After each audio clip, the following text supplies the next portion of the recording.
मैं केवल आपसे अनुरोध करने के लिए आया हूं, क्या मैं इस सदन का सदस्य हूं या नहीं हूं, और क्या यह सदन मुझे संरक्षण दे पाएगा या नहीं दे पाएगा। You are a very honorable अगर member सदन of the महोदय House. मुझे संरक्षण नहीं दे सकता है, अच्छा। तो मैं आज ही सदन को छोड़ करके वापस जाना चाहता हूं। ये छोड़िए सब। मैंने कोई महत्व नहीं रखता महोदय, मैंने अपने जीवन से संन्यास लिया है अपने समाज के लिए। इलाहाबाद प्रयागराज में मेरे बारे में क्या कहा गया? आपके नाईबी की रिपोर्ट है ना, आप क्यों छुपा रहे उसको? देखिए, मैं मौत से नहीं डरने वाला हूं, हम सबको जाना है इस दुनिया से, बल्कि मैंने कह दिया कि मैं इस वतन में पैदा हुआ, मेरी मां की कोख से तो जमीन पर लिटाया गया। जब मेरी आंख बंद हो जाएगी तो इंशाल्लाह औरंगाबाद की जमीन मुझे दफनाया जाएगा। मगर मैं आपसे अपील करना चाह रहा हूं सरकार से, सर, कि जो कुछ बातें की गई हैं उसको देखिए। मैं जेड कैटेगरी सिक्योरिटी नहीं चाहिए मुझे, मैं हरगिज नहीं चाहिए मुझे। मैं 94 से पॉलिटिक्स में हूं, मैं आजाद जिंदगी गुजारना चाहता हूं। मैं घुटन के साथ जिंदा नहीं रह सकता इस दुनिया में। मुझे जिंदा रहना है तो अपनी आवाज उठाना है, मुझे अब जिंदा रहना है तो सरकार किसी के उनके खिलाफ बोलना है, और अगर गोली लगती है तो मुझे कबूल है, मगर मैं घुटन की जिंदगी नहीं गुजार सकता। सर, बैरिस्टर असदुद्दीन ओवैसी साहब के हमले के ऊपर आज माननीय गृह मंत्री अमित शाह जी ने अपने बयान में कहा और असद साहब से रिक्वेस्ट किया कि उन्हें जेट सिक्योरिटी एक्सेप्ट कर लेनी चाहिए। मैं इनके वक्तव्य का स्वागत करता हूं। धन्यवाद उप सभापति जी। माननीय उप सभापति जी, दिनांक 3 फरवरी 2022 को सायंकाल लगभग 5:20 बजे श्री असदुद्दीन ओवैसी सांसद लोकसभा किठौर मेरठ उत्तर प्रदेश के एक जनसंपर्क कार्यक्रम करने के बाद दिल्ली लौट रहे थे, जब उनका काफिला Chhijarsi toll plaza national highway 9 थाना पिलखुआ जनपद हापुड़ उत्तर प्रदेश से गुजर रहा था। 2 अज्ञात व्यक्तियों द्वारा उनके काफिले पर गोलियां चलाई गई। इस घटना में श्री ओवैसी सुरक्षित बच गए, लेकिन उनके वाहन के निचले हिस्से में 3 गोलियों के निशान दिखाई दे। उक्त घटना को 3 गवाहों द्वारा देखा भी गया।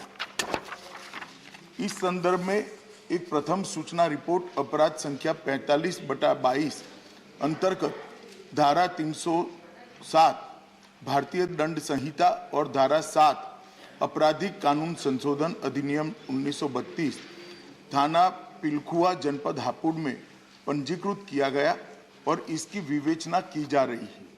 श्री ओवैसी का जनपद हापुड़ में पूर्व से कोई कार्यक्रम नियत नहीं था और न ही आवागमन के बारे में कोई पूर्व सूचना जिला नियंत्रण कक्ष को भेजी गई थी। श्री ओवैसी घटना के पश्चात सुरक्षित दिल्ली वापस पहुंच गए। जनपद के वरिष्ठ अधिकारियों द्वारा घटनास्थल का निरीक्षण किया गया। विवेचना के क्रम में स्थानीय पुलिस ने त्वरित कार्यवाही करते हुए 2 अभियुक्तों को गिरफ्तार किया और उनसे 2 अनधिकृत पिस्तौल प्रत्येक से एक और एक ऑल्टो कार की बरामद की गई है। घटनास्थल और वाहन का फॉरेंसिक्स टीम द्वारा सूक्ष्मता से जांच किया जा रहा है और साक्ष्य एकत्रित किए जा रहे हैं। दोनों अभियुक्तों से उत्तर प्रदेश पुलिस द्वारा पूछताछ की जा रही है। जनपद में कानून और व्यवस्था की स्थिति नियंत्रण में और सामान्य है। कड़ी सतर्कता भी बरती जा रही है।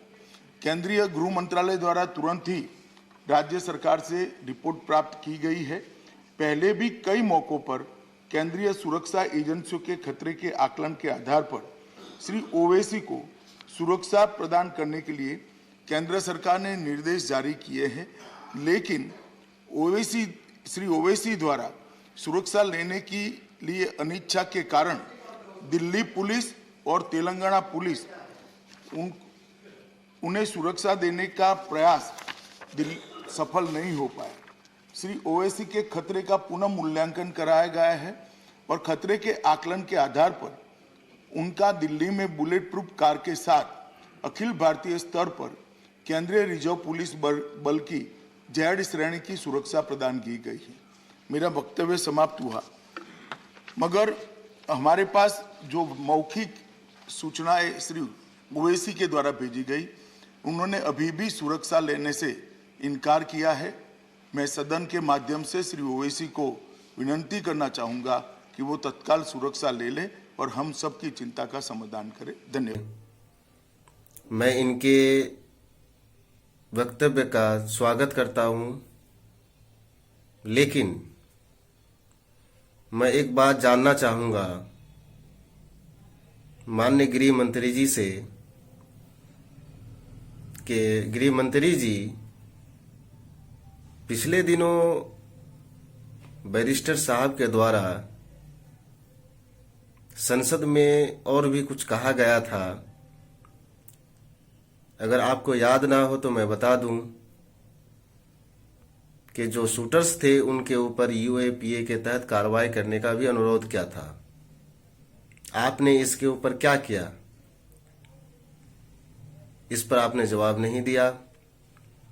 आपको इस पर भी जवाब देना चाहिए था कि जब बैरिस्टर साहब ने यह कहा था संसद में कि मेरी जान की कीमत उन जान से बढ़कर नहीं है जिनकी हत्या करी गई थी, आपको इस पर भी जवाब देना चाहिए था।